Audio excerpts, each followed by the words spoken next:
Welcome back to the United Pubcast, the podcast of the official Man United Supporters Club here in Sydney for your Friday Night Pint. And my God, Larry, it has been a long week. So raise a glass. I'm just wearing the sky blue shirt in honour of the sky blue. The sort of blue sky has returned to Sydney after 3 weeks of flooding or 3 weeks of rain. So it was a bit crazy to see some blue sky out in the last 2 days. So to wrap up the week. But as I said, Larry, what a week. I'm buggered.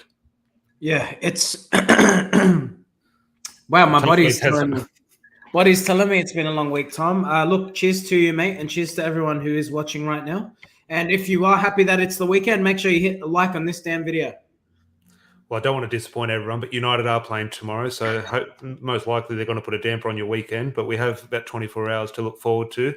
Just some guys in the chat will say good day before we get into the thick of things. Raphael from the Supporters Club, our goalkeeper as well, one of our goalkeepers. Hope you're doing well, mate. What can I say? Can't wait for the weekend. Surely we can pack Spurs in despite of our abysmal form. Well, we're a dual win and Spurs obviously dual loss, so fingers crossed. Morning, good listener from Northern Ireland, Jamie. Hope you are keeping well. Josh, as always, Larry's substitute last night. Jamie here, do we think Tuchel? Well, we'll get into Thomas Tuchel and all things Chelsea and a little bit, and evening to Rob from It's a Football Thing multitasking tonight, podcast plus the footy. Yes, so NRL is back. Larry has obviously got a keen interest in the NRL. Obviously got his own YouTube channel as well, Gone for 10. Anything else lately happening on there? Obviously, the NRL season is starting now, so you've got plenty to talk about. Yeah, doing it with Antonio, obviously. Look, this is a football channel. I'm not going to be talking a lot about the rugby league here, obviously. But if you do have an interest in rugby league or NRL, then yeah, we will be dissecting all the games, previews, news, with a twist. Granted, Antonio and myself are better presenters than anyone you'll see on NRL 360, Channel 9, Triple M, you name it. We're much more entertaining. I will bring the character, the charisma, and I will be bringing my Jameson and Coke. So if you aren't familiar with it, Gone for 10 show. Look that up on YouTube. Follow us on Instagram. You know the drill. Definitely. And Matt, always good to have you here, mate, from the Supporters Club. But Larry, look, we'll get into this. And I don't know how quick this timeline has gone with Russia and Ukraine and the floods. And the last 2 weeks has just been crazy. Chelsea are in a very different position to what they were 2 weeks ago. This situation, I can't get my head around. There is so much. And look, a lot of the political stuff and sanctions and restrictions, a lot of that, to be honest, goes over my head in regards to the details of it and the finer intricacies of it. But from what I'm reading, I can't get my head around. This is not just news. This is shaking the football world, in my opinion. All right. Look, before we get serious, will you please join me in serenading Chelsea Football Club? Go on. Hello, hello, hello. Chelsea's success is fucking hollow. All the money you took from that big Russian crook, and you'll never win 3 in a row. I think that'll be 90 minutes of Old Trafford on the weekend against Tottenham. And look, we're going to get into the sort of the banterous side of it. But look, where do you want to start? Because I completely agree. Look, we're going to get into the empathy in regards to fans and how this is going to impact people and their livelihoods who sort of work with Chelsea and everything. But let's just sort of, I've got the photo in front of me. We'll start off with sort of what the actual sanctions are. Actually, just before we get in, good mate of mine, Ashby, hope you are keeping well, mate. Always good to have you here. So just some of the things that have come out in regards to what the restrictions are. Obviously, Roman Abramovich has been sanctioned. And obviously his biggest asset in England is Chelsea Football Club. So Chelsea are they're just frozen and they're not really allowed to operate. But because of the size of the business and sort of their place in the community, they've been afforded a special license to keep operating in a narrow sort of field. So some of the things are Chelsea now under an effective transfer embargo with no loans and permanent deals banned. So yeah, they've pretty much got a transfer ban, especially players coming in. It'll be interesting to see how they sort of deal with sort of incoming bids and who that money goes to and the contract situations. Existing loans and deals can still be paid. Broadcast and prize money can be received but will be frozen. So they are getting this TV money, but it's technically not going to them. It's just been frozen. So I'll be interested to see what happens with all that. This is a big one and a bit of a weird one, but you can understand it from the government's point of view. Well, not really, but you can see their thinking. That merchandise sales may continue, but money cannot go to Chelsea. This one, I think, is going to stump them. And this is where I think we're talking about fixtures going ahead, Larry. The club is limited to £20,000 travel expenses per match. Now, I'll just leave it there. There's more sort of sanctions and everything, but I just want to start on that one. They're only allowed to spend $20,000 on away travel. They're going to Lille next week in the Champions League. I'm assuming off the top of my head, I have no idea. I'm assuming the hotel will cost 50 or 100 grand in regards to they're paying 30, 40, 50, 60 staff, probably $1,000 a night in a hotel room, plus the flights. In my opinion, they don't make that trip to Lille on £20,000. And I just think, well, then they don't fulfill a fixture. I have no idea what is going to happen. Oh, well, you see, Tom, what will happen is they will fulfill their fixture list. What these players are about to get a rude awakening shock is they're going to be flying economy like you and I do. And they're going to be staying in 3-star hotels as opposed to 6-star hotels. They're about to get a massive reality check because they need to fulfill those football matches. Otherwise, they'll be breaching their TV contract, which ultimately will mean they will lose more money than they already stand to lose. So I think Chelsea will fulfill their fixture list. But like I said, I think these players are going to get a taste of life before they became professional footballers. Do you think, and look, I agree in terms of the only way around these sort of potential restrictions is that, okay, go to a bad hotel and sort of drive yourself to the ground. If they're playing in Newcastle, instead of getting the flight up to Newcastle, everyone has to sort of make their own way there. Now, that's not going to happen, but that's a potential. Who knows? Maybe it is. But I'm just thinking, you say that, okay, they're going to fly economy and they're not going to be in the 5-star hotel.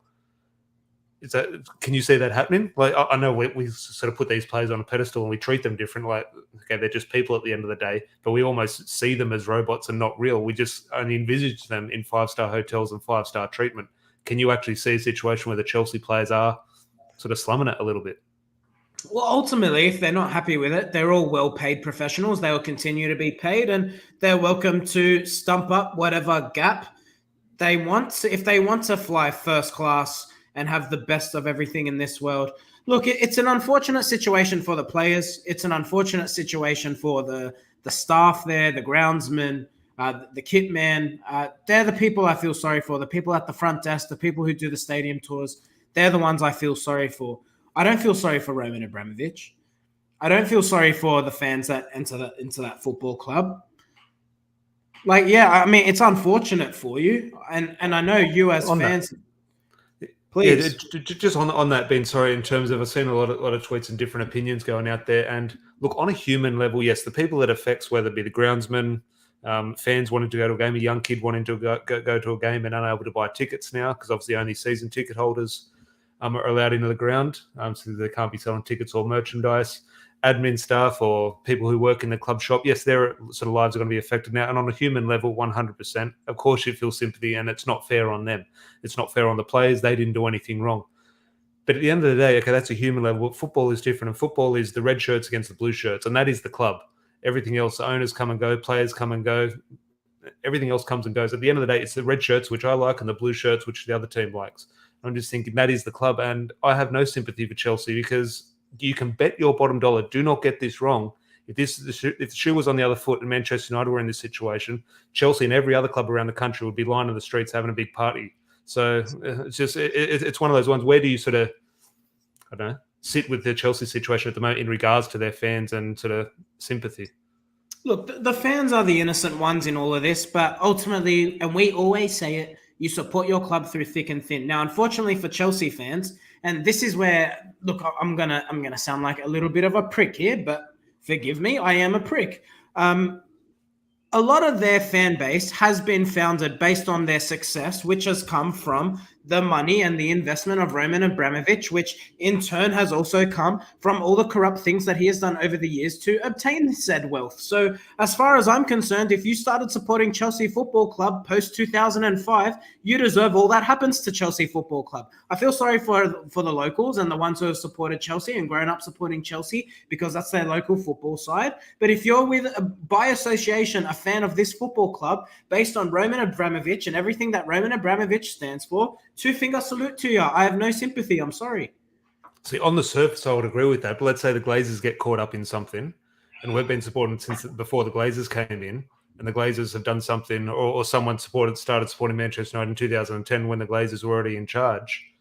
Are we going to be having the same sort of fingers pointed at Man United? Unlucky for us. It comes, Tom, it's part and parcel. You and I have jokingly said we would love Manchester United to end up in the championship simply for all the football grounds around England that we never would otherwise think of going to. But if there was such an unfortunate situation where that happened, you and I are still going to be supporting Manchester United Football Club, aren't we? We're still going to be doing these videos, reviewing every game and previewing every game and bringing to you all the biggest news in Manchester United. At the end of the day, mate, that's just part of being a football fan. But none of us are dying. This isn't the saddest news the world's ever seen. There's an actual war going on in Russia that's linked to all of this. So as far as I'm concerned, no sympathy. Like I said, it's just football at the end of the day. Now, we love our football clubs, but unfortunate circumstances. If you're a true Chelsea FC fan, show your loyalty now. Now's the time. They could end up in League Two. Hell, they could end up in the Conference League, depending on how deep this goes. So if you're truly the biggest club in London, now's their time and opportunity to show it. Well, it will be interesting. Look, these sanctions they'll be monitored, and I'm sure there'll be some restrictions eased and some tightened. But it will be interesting. I just look at those funds in regards to away travel. I just have a feeling it's been glossed over at the moment, and we'll get more information. It's very the news only broke 24 hours ago, really. But I have a real feeling that some fixtures might not actually be fulfilled, and I can't imagine. Well, I can imagine because I'm thinking it.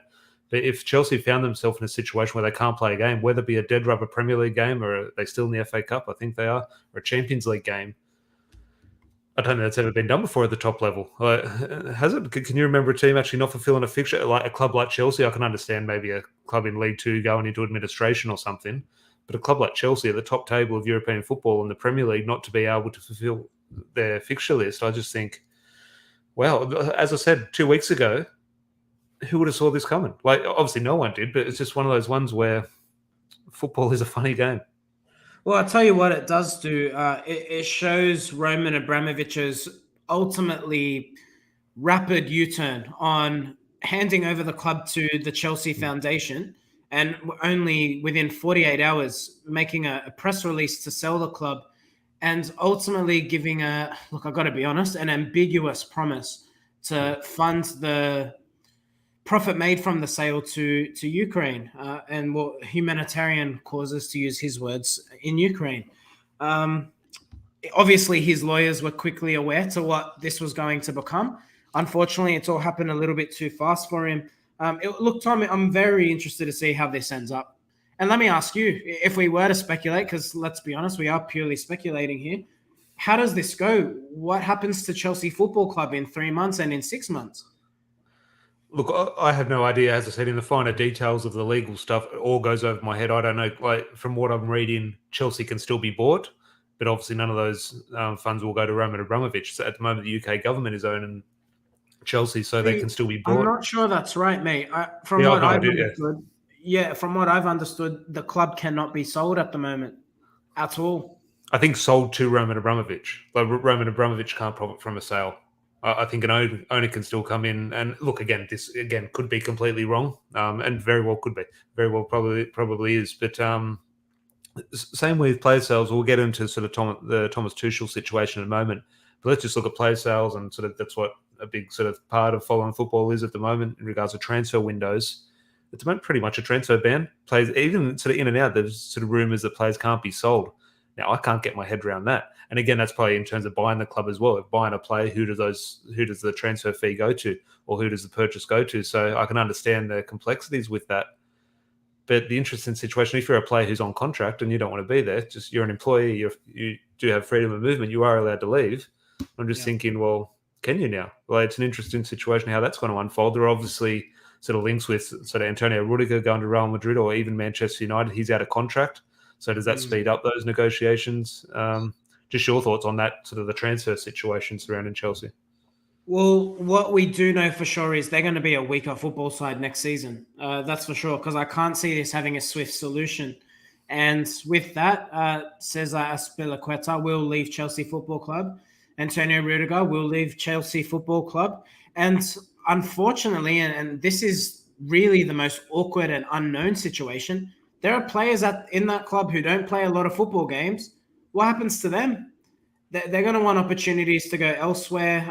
They may not be able to. And you and I debated this offline yesterday, and we said, I can't imagine these players' football contracts. Now, they're written by the best lawyers in in sport, but I can't imagine they account for such a unique anomaly in this situation. So what happens to those players who are going to look for pastures new? And I imagine there are players who have already contacted their agents saying, get me out of this club no matter what it takes. Now, Chelsea came out and they won a football game this morning. So while ever they're still winning games, you'll have to say all is well. But I think we're going to see this quickly unravel, and I'll be very interested to see how Chelsea finish the season. Yeah, well, in terms of the one club, they will, Manchester United, whatever happens, will be on the front page and the back page. We will dominate the headlines, good or bad. That'll be the case, but Chelsea won't be far behind. John Silk, who I've had on the podcast a couple of weeks ago, he's saying, announced in last hour, anyone interested in buying Chelsea can approach the UK government and make a proposal, the government said. So it'll be interesting whether that means they can buy them, who that money goes to, whether they can just enter negotiations to purchase the club after they deal with Roman Abramovich. Look, it'll be a never-ending saga until it actually ends. So we're fascinating finish. Josh here saying they'll finish the season in third. Well, they got an important win this morning, Sydney time. So as I said, as Larry said, if they're still kicking in goals and winning football matches, they'll paper over some cracks until the end of the season. But in regards to Manchester United, Larry, here we are. That's enough about Chelsea. But bringing that back to Manchester United, I called this weeks ago, or I pretty much called it when Ralph Rangnick came in. Do not sleep on the possibility of Thomas Tuchel coming in. Now, I'm not saying that was likely to happen or I even want that to happen or I don't want that to happen. It was just a thing, it was never discussed. And I was thinking, hang on, it really should be discussed because whatever happens with Chelsea this season, forget this Russian thing, forget these sanctions, just look at the football.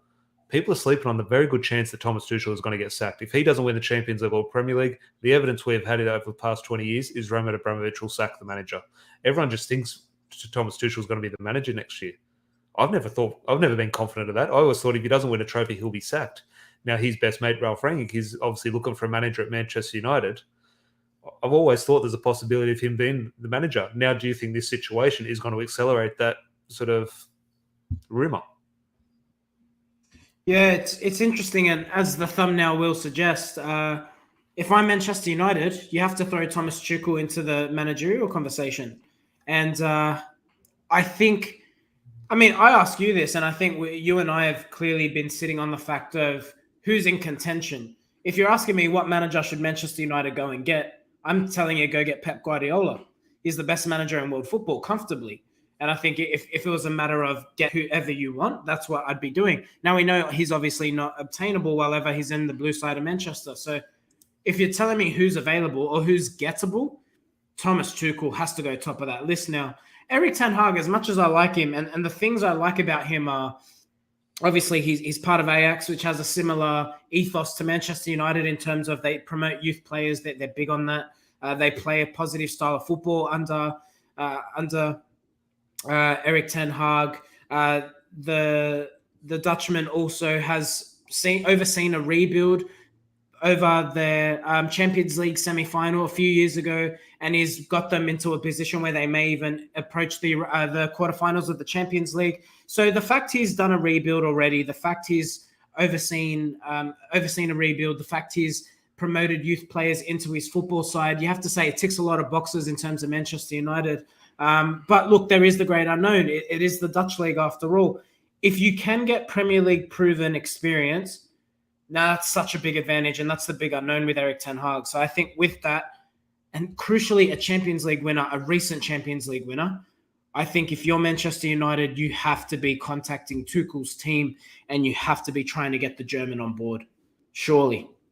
I think Rob here is saying, and Rob, correct me if I'm wrong, just let me know in the next comment while we go for Tuchel. He doesn't play the United way, I think is in regards to a comparison with Antonio Conte.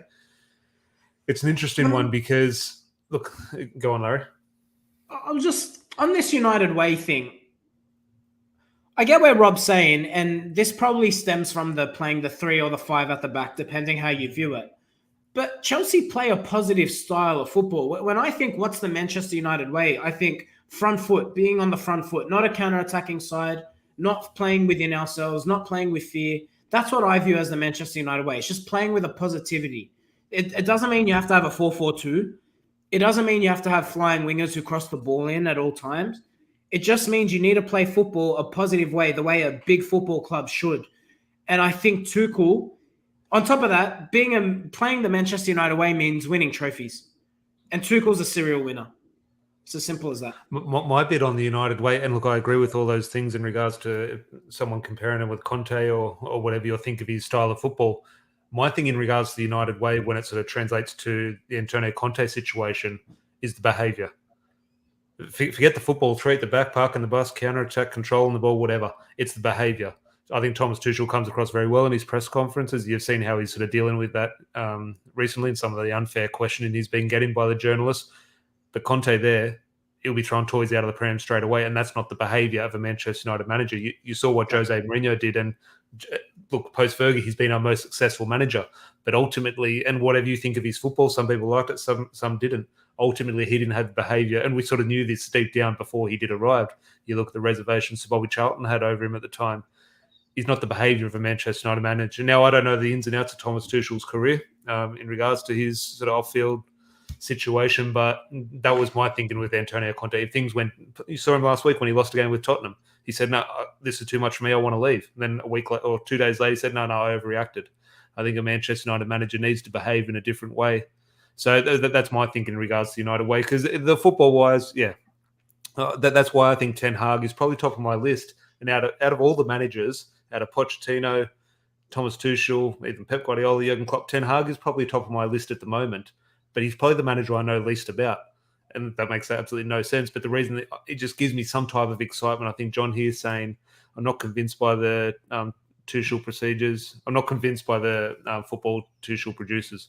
We tried to guarantee success under Mourinho, and when the success didn't come, it was awful. Just want some excitement right now. And I think with Ten Hag, it's almost the unknown. I think there is a comparison between Ajax and Manchester United in regards to the two football clubs. He's he's not a young manager, but in regards to football terms, on the world stage, you'd consider him a young manager. I just think there is an edge of excitement there. Now, ultimately, we all sit here and we know deep down, we think whoever, Pep Guardiola, Jurgen Klopp, Ten Hag, Thomas Tuchel, will ultimately fail at Manchester United. Now, when Ten Hag or a Tuchel or Pochettino comes in, we're going to get excited. We're going to think, oh, he'll be able to do this. He'll bring this player in. He'll improve that player, and all will be rosy, and we could potentially see a bright future. Ultimately, 6 months later, when sort of shit hits the fan and things aren't working behind the scenes, we'll all sit here and say, told you no manager will succeed at United. So it's a weird situation, but at the top of your list now, Tuchel, Ten Hag, Pochettino. Obviously, you've said Pep Guardiola is unattainable, but just your thinking. And look, I understand your thinking and my thinking as well. It'll change in a week's time. We understand that, but just on the back of this Chelsea news, where are you sitting? I've got Tuchel and Ten Hag head in head. I think there's positives and negatives of both. The only fear I have with Ten Hag is, does he command the respect of the players in the dressing room? I think that's the big thing. I don't look at him and think he's got an aura about him. And I know that sounds really stupid and superficial in some ways, but you have to have a massive personality to be the Manchester United manager. I think we've seen that with our friend Nick. And I think you've seen it in the way some of these players don't run. And I think you've also seen that, with all due respect to our friend Nick. Now, he might be an absolute astute tactician, but you're seeing the level of effort that some of these players put in under the Germans suggests he doesn't have an aura about him. Have you ever seen a player not run under Fergie? It never happened, Tom.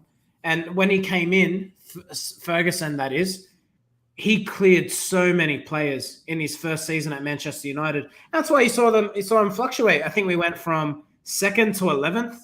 Finished 13th one season. There you go. And Sir Alex was very conscious of running the dressing room. Now, I don't know if a coach will be given that opportunity at Manchester United. It simply won't be given. Ten Hag finished 13th. That's my biggest fear. So if you're going to bring Ten Hag in, then you need to really back this guy, and you tell him, you know what, similar to what Arsenal have done, I hate to say it, Arteta, look at the way they finished, 10th, 9th. They're about to finish in the top 4. So maybe there is something in giving a manager time, giving him the ability to put his footprint on a football side, and you'll bear the fruits of that. Yeah, well, just the last point on Tuchel before we move on to solely Manchester United things. John here, who's obviously got a very good knowledge of German football, Thomas Tuchel did have issues at Dortmund's relation-wise. And you just bring in regards to that personality dealing with the dressing room at Manchester United. Here are two managers, two sort of top targets, Pochettino and Thomas Tuchel, who both have had the PSG job, both ultimately failed with PSG. And I'm just thinking, we laugh at PSG and we think, oh, look at that, what a circus it is over there. Is it too different to United? A front attacking options, not an amazing midfield. All the attacking options in the world where everyone says... Well, just in regards to the individuals, an individual sort of running the club, like you look at Neymar and Messi and Mbappe, they almost have their entourage just picking the starting 11s and picking managers. And I'm just thinking, aren't we running into these sort of problems at Old Trafford? Well, I think, look, whether you blame him or not, there's no doubt Manchester United have regressed despite signing one of the world's finest ever footballers. Can we just say on PSG, by the way, Lionel Messi has taken that club backward big time, in a big way. He's been poor himself, a really poor return in terms of goals and assists, and they're a much worse side for having him in there. Look, I wouldn't disagree. Look, how can you say it? Look, you're probably right. The only trophy I'm taking home, whatever, if we don't finish in the top 4, if we get Conference League, the trophy I'm taking home to the bag this season is Fred has more league goals than Lionel Messi. And that's Fred in the English Premier League from midfield and Lionel Messi in League One from up front. And if that stays the same until the end of the season, what have we got? 2 months left. That's a successful season, in my opinion, Larry. Does Messi stay at PSG? And let me ask you this question. Is there any chance he has a romantic return to Barcelona? But surely they say it hasn't worked out at this point. It hasn't. No, I think he stays at PSG. I just don't. Well, look, the Barcelona situation is interesting. I don't think they're in a position that now they could be. I just think they're in a sort of crazy situation where they had to get rid of Messi. If they were in that situation, I don't see a year later or 2 years later them being able to bring him back. But it will be interesting. I think the PSG thing, the only interesting part I want to look at is not so much the Messi situation. Cristiano Ronaldo. Let's just say I have a feeling, I know a lot of people disagree, and look, deep down I probably do disagree as well. If we don't make the Champions League, the common consensus is Ronaldo's going to leave. Look, I can see that happening. I can understand why there might have even contractual clauses which make that sort of exit a little bit easier. Deep down, I just have a feeling that he would stay. I might be in a very small minority. Just have a feeling he'll stay. But let's just say we don't get in the top 4. Ronaldo wants to leave. He's going to leave because he wants Champions League football. Name a club in the Champions League that will take Ronaldo. Bayern Munich's not going to take him. Juventus is not going to take him. Barca, Real Madrid aren't going to take him. No club in England's going to take him. The only club is PSG. And I'm just thinking, in the issues PSG have, he's not a good signing for PSG. And I'm just thinking, will PSG forget the footballing side of things and just look at the marketing point of view of having Messi and Ronaldo together? I mean, it's possible. I'm with you. And I think that's the thing. Every time I look at the Manchester United situation, I say, well, Ronaldo, surely he leaves. But then you look at it, like you said, where does he go? The only club that I think you could see him going to, now this is a very outside thought, if he's ready to pull it in, if he acknowledges the end of his career is near, I could see him going to Sporting Lisbon. But I don't know if he's going to do. I mean, look, ultimately the contract he's on now at Manchester United is going to be his last massive contract. When he goes to Sporting Lisbon, and I think he will retire there, he's on the record of saying that's his intention.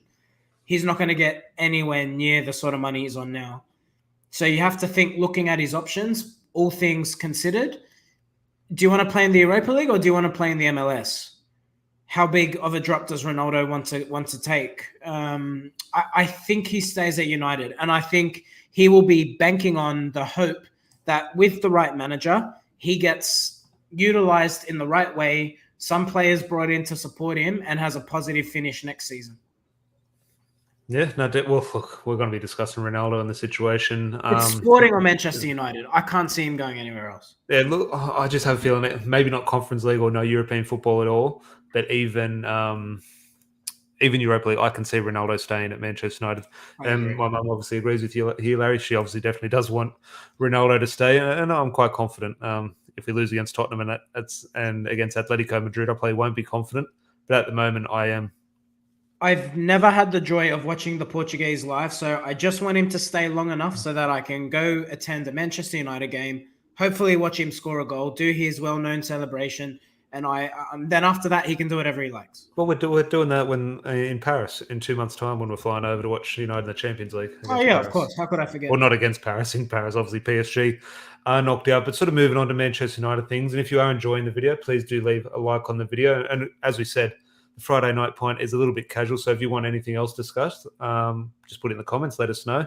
Conversation could go anywhere, but just on that, Larry, it looks as though, and here we are, dressing room leaks, we all know the issues with that, but I'm just saying, it looks like the board want Pochettino. I don't think there's any hiding from that. It sounds like the players want Pochettino. Now, what does the players mean? In my opinion, that story is coming out from Marcus Rashford, the English contingent, Harry Maguire, Luke Shaw, who's obviously played under Pochettino, Rashford, Shaw, Maguire. That's what I read is the English players. Sounds like they want Pochettino.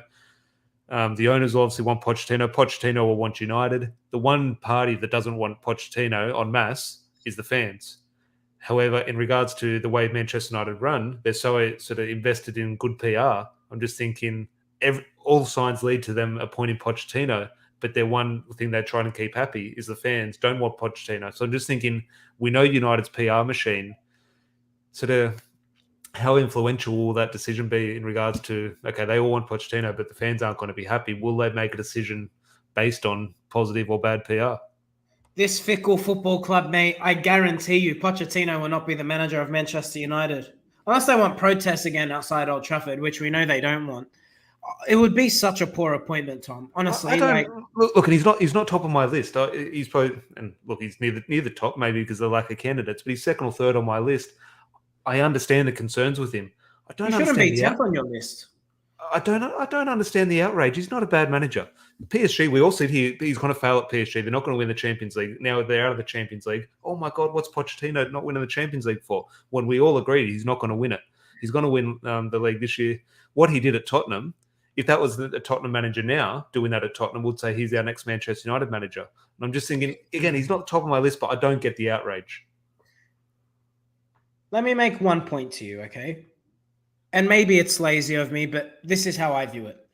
Ultimately, I think a manager makes a very small difference. Let's say for the sake of this conversation, I think a manager makes 5% difference. I think a manager can make you 5% better, and I think a manager can make you 5% worse, depending on which side they sit on. Are they an absolute tactical genius, or are they a little bit inept in their role? So let me put this to you, and this is my argument. I'm going to make this I'm going to compress this for the sake of time. Manchester City won a Premier League trophy under Roberto Mancini, under what was his name?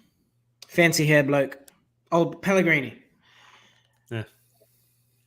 So they did that before Pep Guardiola came in.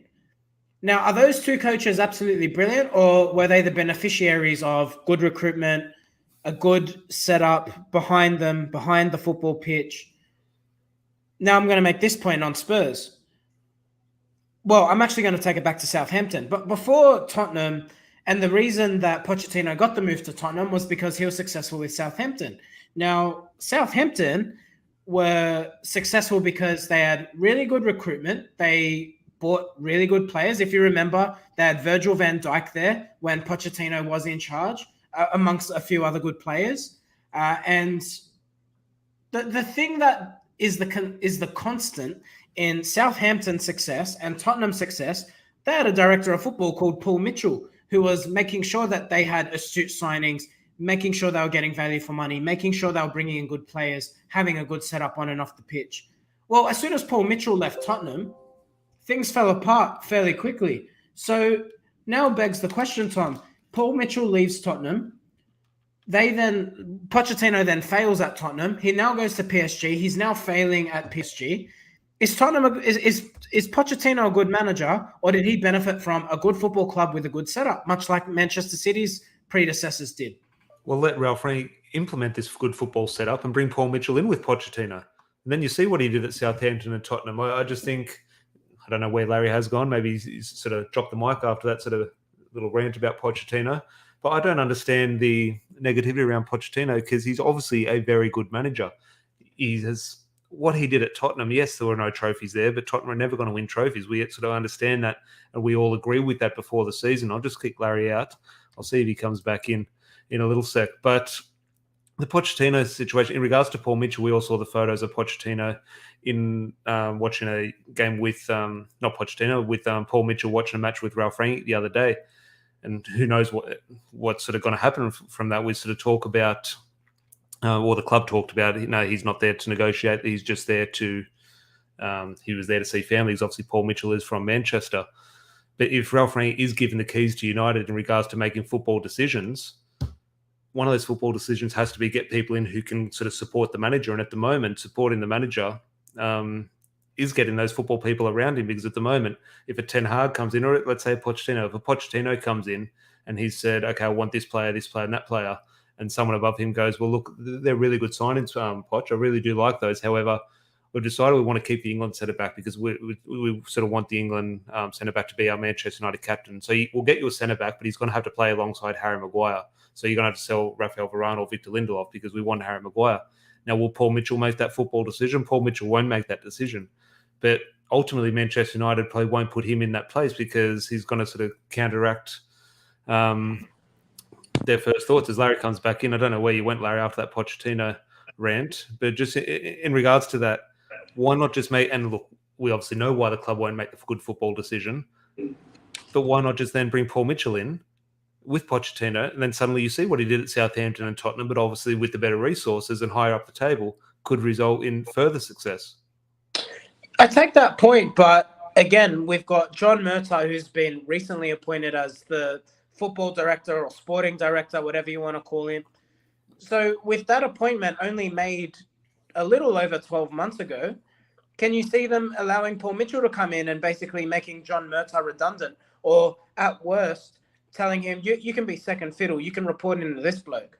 That's not going to happen. Oh, yeah, look, I know it's not going to happen at Manchester United. It's just, if we're a well-run football club, which obviously aren't, and we're not going to be, you could see Pochettino being, or maybe not successful, whatever you think. There is a path to success there.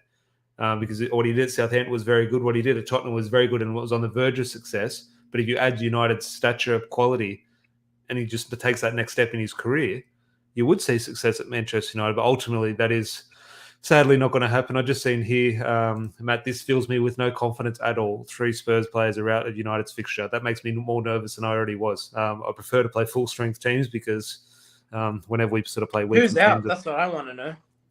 Unless it's Harry Kane and Son, I'll be happy with that. But otherwise, it fills me with no confidence at all. Rob here saying manages Ajax and wins Holland, and same as winning with PSG in the French league. My thing there, Rob, in regards to why Ten Hag is probably, and again, this week he is probably top of my list, is I think ultimately, as I said, I think any manager is going to fail at Manchester United. I think they simply will. What Ten Hag brings is just a freshness. I've seen the other managers and sort of the pitfalls they will find themselves and the pros and cons with Ten Hag. It's just, and maybe it's lazy. Maybe this is just unfortunately where we are as a fan base. Ten Hag is just something new. And ultimately that something new will fail, in my opinion. But if we know something else is going to fail, why not try something new and just hopefully stumble upon something? Because there are comparisons with Ajax and Manchester United, maybe not in the way we play, but just in terms of the development of the youth, biggest club in Holland, biggest club in England. There has always been a little bit of a relationship and a respect there. And who knows, Larry? Just your last thoughts before we do move on. Actually, the last question on that. Obviously, Pochettino is still in with a job at PSG at the moment. There's been 1 or 2 reports in recent weeks saying Man United want to sort of sort this managerial position out as soon as possible. Do you think now, regardless whether United are going to hire Tuchel, Pochettino, or Ten Hag, do you think it's important that, or not important, what way do you sit in regards to Man United making a decision now before the end of the season, or do you think it's more important to wait until we know what competition we're in before sort of appointing a manager? No, definitely lean into the former. They absolutely need to find the manager, and they need to find that manager soon. Ultimately, you can't move ahead in terms of recruitment until you know who the manager is. And I think if you're a player who's considering Manchester United or any other club in Europe, who the manager will be a massive call. Not just that, the players who are currently there. If you're Cristiano Ronaldo, you're not making a final decision depending on who the manager is. So I think that there's a lot riding on this. And if I'm Manchester United, I want a manager appointed within the next month. My question with there, and look, let's say that Pochettino, a lot of people's, okay, Pochettino's not going to win us trophies. My question to you, Larry, what's the job next year? Is the job, because we're all sitting here like, we're nowhere near, we're in a Premier League. We just saw what Manchester City did to us. So is Pochettino, is the manager coming in, is your job description win a Premier League title? Because ultimately it's probably not. So let's say Pochettino coming in at Tottenham and taking Tottenham from 6th to a Champions League spot. Yeah. Well, isn't that what the job should be for Man United? I hate to say it, Tom, but next season has to be getting back into the Champions League because we're not finishing in the top 4. And beyond that, it's really just what you want to see. And I can't believe I'm saying this all over again. It's what I said in the first season of Oli. You just want to see progress. The first thing now will be secure top 4. Beyond that, it'll then be you need to start pushing on for trophies. Mind you, I still don't think we're massively away. I think there's still enough good players there to do something. Like if I look at the goal, I think if Manchester United are going to evolve as a football club, you should be replacing David De Gea. In saying that, I don't think he's the reason he's not going to be the difference of why we win or lose a Premier League trophy. So the nucleus of the side is there. You've got De Gea, you've got Varane, you've got Bruno Fernandes, and for now you've got Ronaldo. I think if you can, and you've got Jadon Sancho, who's a shoo-in for a wide position in the years to come. I think there's a lot of work needs to be done in midfield. I think that's where United really need the surgery and up front. If they can bring in 2 good midfielders, and I hate to say it, they probably need a centre-half now. If you bring in 2 good midfielders, a centre-half and a striker, I think United can be pushing all the way back up again next season. But ifs, buts, and maybes. Whether the Glazers do that or not is another question. Well, Josh is here. Yeah, look, very good points. But Josh saying also Tom's West Ham Europa hopes look to have gone down the drain. I haven't seen any Europa League results. Did West Ham lose? Did they, Larry? Well, no, they're falling away in the Premier League. Well, no, I want them to win it. No, I want West Ham. So fill me in here, Josh, in regards to what did happen this morning. Larry, obviously discussing this with Josh last night. My ideal scenario for the rest of the season is this, Larry. Hear me out. Arsenal finish 4th. Man United finish wherever. West Ham finish wherever. But Man United win the Champions League. West Ham win the Europa League. West Ham and Man United go into the Champions League, and Arsenal don't qualify for the Champions League. Oh, surely that beautiful. That's more than beautiful, Larry. To be honest, just think of that: Arsenal finish 4th, and they don't make the Champions League. Yeah, well, it would be beautiful, but I can't see it happening, unfortunately. 1-0 to Sevilla it was. Obviously, yeah, they did have Sevilla. So interesting. Obviously, did Anthony Martial get the goal for Larry? Did he? I think Martial's got a bit of an injury, I think. No, I don't think he got the goal. Can I ask you, Tom? I hate to say it, but Manchester City, you have to think they're a shoo-in for the Champions League now. Look, yeah, they're the best team in Europe. Of course they are, but they've been the best team in Europe for a while, in my opinion. That don't have to be the best team in Europe. You look at some of the last English clubs to win it. Obviously, we've won it in between, but you look at that Chelsea team, 12-13, they weren't the best team. You look at the Liverpool team in 2005, they weren't the best team. Now here I am, that is just me simply just convincing myself that this not the best team in Manchester United are going to win it. But yes, City are the best team. And does that mean they're going to win it? Look, if you're a betting man, you put the money on them, but you would have done that last year and Chelsea beat them. So unfortunately, they are very good, but what can you do? We can just get our house in order, but until the club does get our house in order, we're just going to be looking over there. We face a very real reality of Liverpool winning their 20th Premier League Don't title. tell me. Yeah, I know. I've run it through my head. I know. Manchester City win the Champions League, and United don't even finish in the Champions League. I'm going to stick with this. If we don't make the Champions League, I'm going to stick with it. No one agrees with me. Everyone says I don't want European football at all. The thing I want is Conference League. I prefer the Conference League over the Europa League. I just think we're going to win the Conference League. We could play an under-18s team and pretty much win the Conference League. One, you can tick that in the history books because in 50 years, we might be talking about the Conference League as some illustrious tournament. And if we be the first English club to win that, there's a bit of history for Manchester United. And just for the, I don't know, just for the banter, a bit of fun, we could treat it like we've been relegated to the Championship, Larry. You know what is a positive? Manchester United are in the FA Cup Youth Final. That's a positive. Yeah, no, we talked about that last night. Obviously, Garnacho, Rob made the point that he got a call up for Argentina. It was interesting because obviously I think he's got dual citizenship where he could represent Spain as well. So it's likely he's going to get an international debut for Argentina before he makes the first team debut.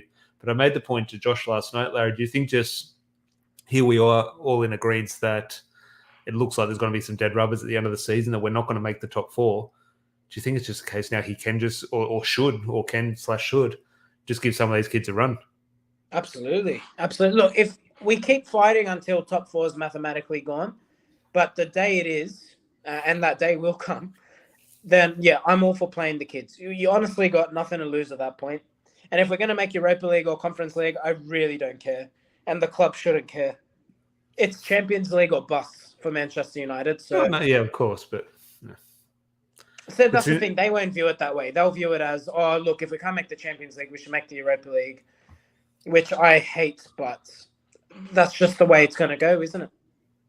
No, definitely. As I said, we'll probably wrap up in the next 5 or so minutes. So if you do have any questions, I'd say Friday Night Pint. So anything in the comments, do let us know. But I do want to get those comments flying in. But Larry, I do want to pull you up on something. We have a group chat we're talking today. And I want to just get your opinion / pull you up in public and in front of everyone.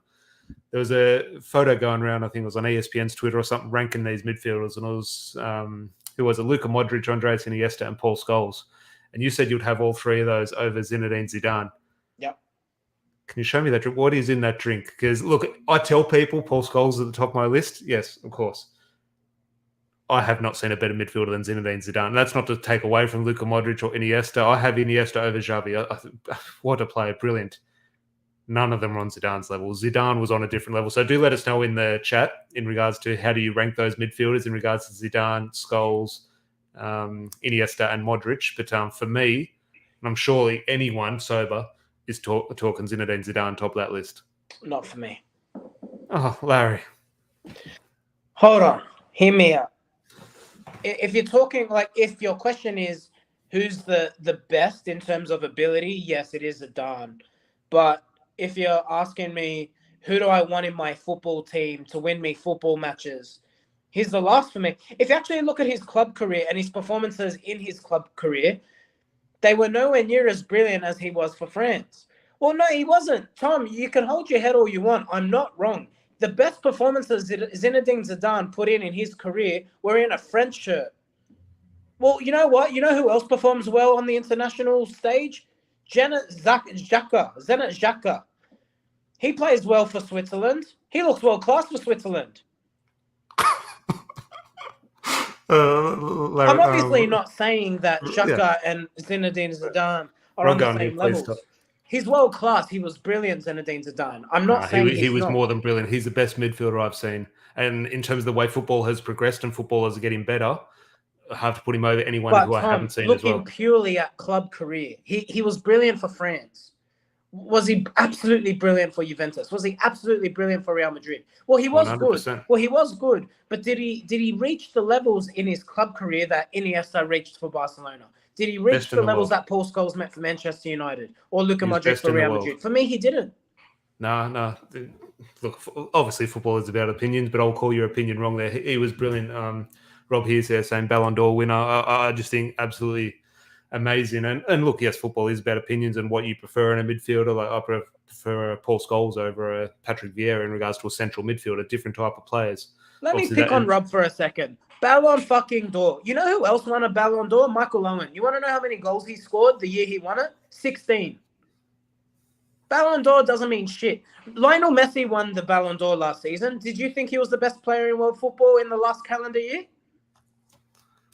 Ballon d'Or is just a bunch of people's opinions. I'm just giving my opinion. But your opinion can't be Zidane fourth in that list of Modric, Iniesta, and Scholes. And here I am. Fair crowd.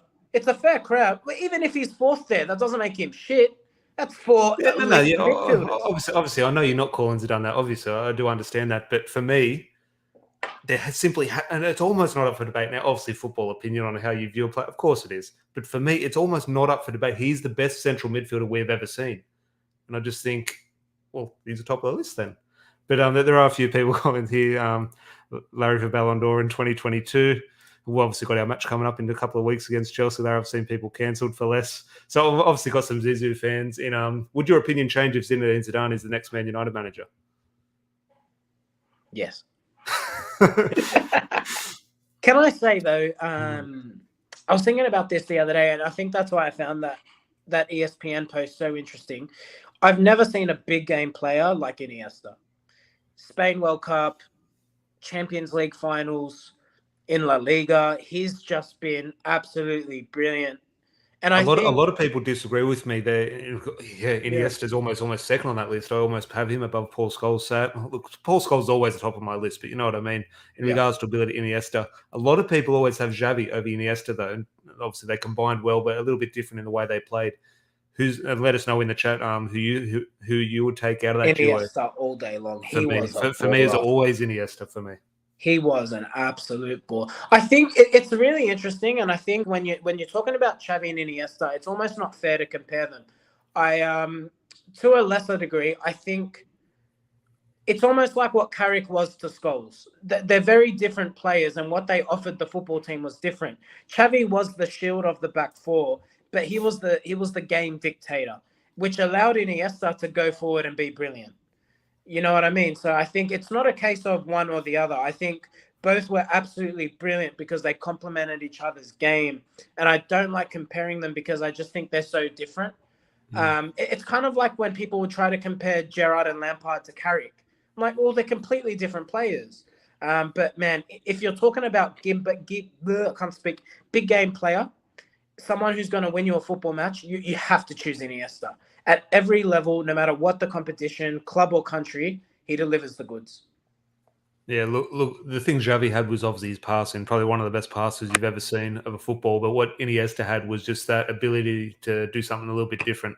Like Michael Carrick and Paul Scholes, like they could pass and dictate plays. Xavi could dictate play, but there wouldn't be players who could go past a player with a little bit of skill and offer that goal threat. Now, obviously, they did have goal threats, especially Paul Scholes.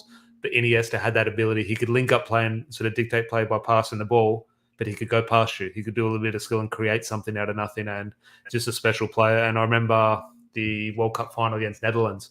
I was so happy. I didn't care Netherlands or Spain, but just Iniesta, the player and the person. It was great to see him score that extra time winner, very iconic goal in the World Cup, obviously. But yeah, Matt here saying, which I put up earlier, I'll take Fred. But as I said at the start, Fred does have more league goals than Messi this season, so it is a fair shout. Definitely some honesty there. But Larry, just about wraps up the Friday Night Pint. Anything else catching your fancy this week? Yeah, one more thing, Tom. One more thing. The Manchester United Supporters Club do versus the Sydney Chelsea Supporters Club.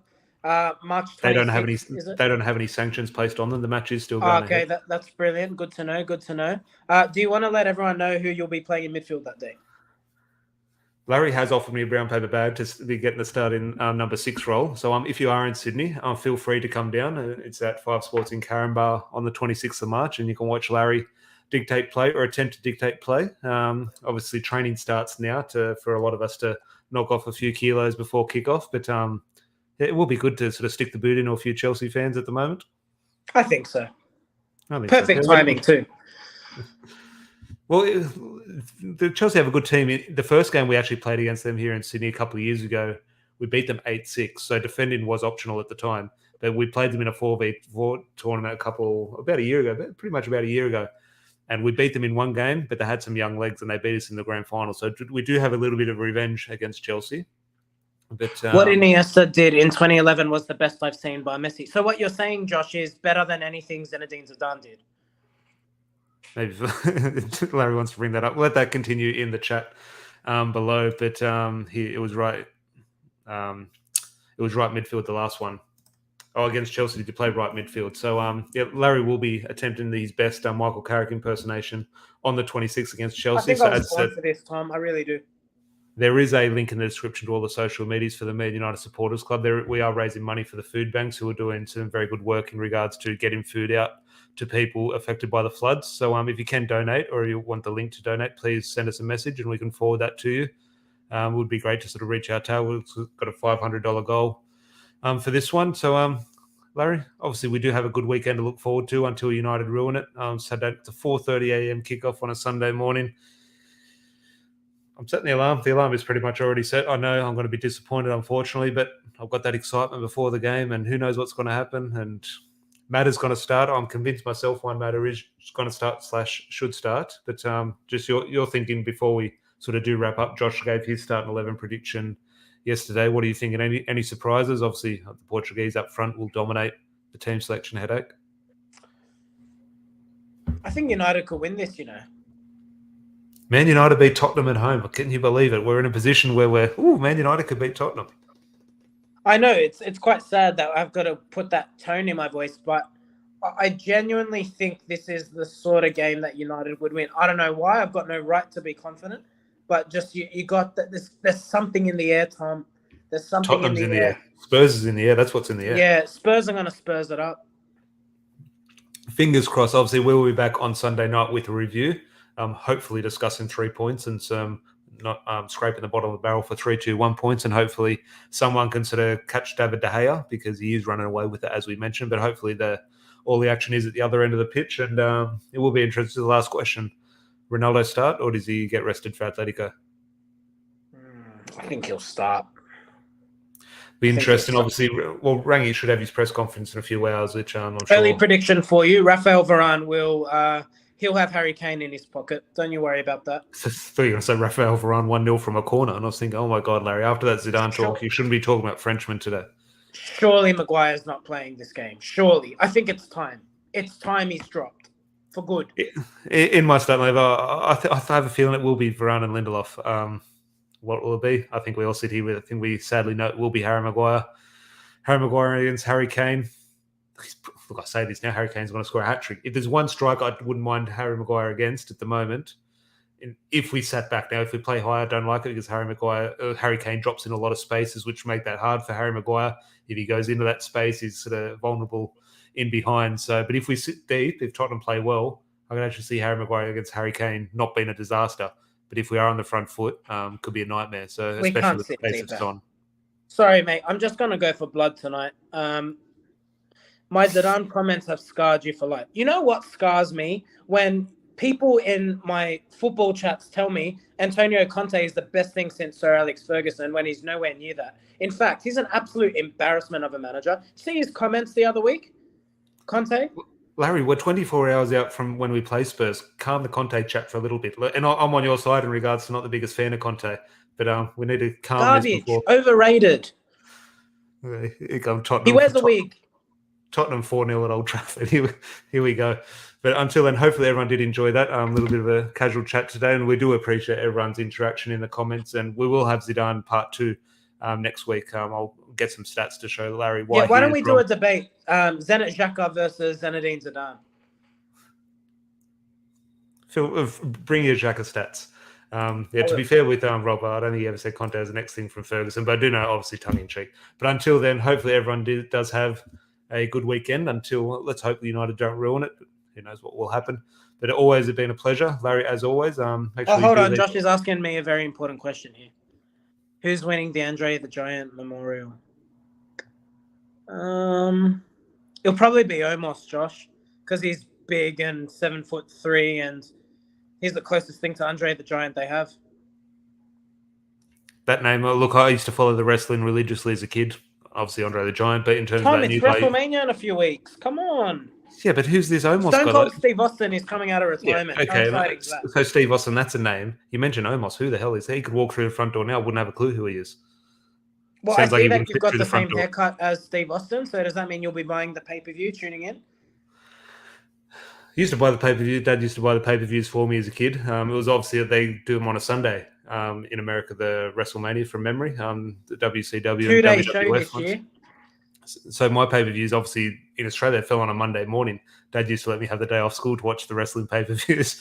But I'm gone to those days of the UFC pay-per-views now on a Sunday afternoon Sydney time. All right. Tom, I need you to do me a favor. On the Friday Night Pint before WrestleMania, I want you to find a black vest, no shirt, and I want you to have a nice cold beer with you. The leather vest. If Stone Cold wins his match, I'll find... Where am I going to find a leather vest, Larry? Can you just send me one of yours?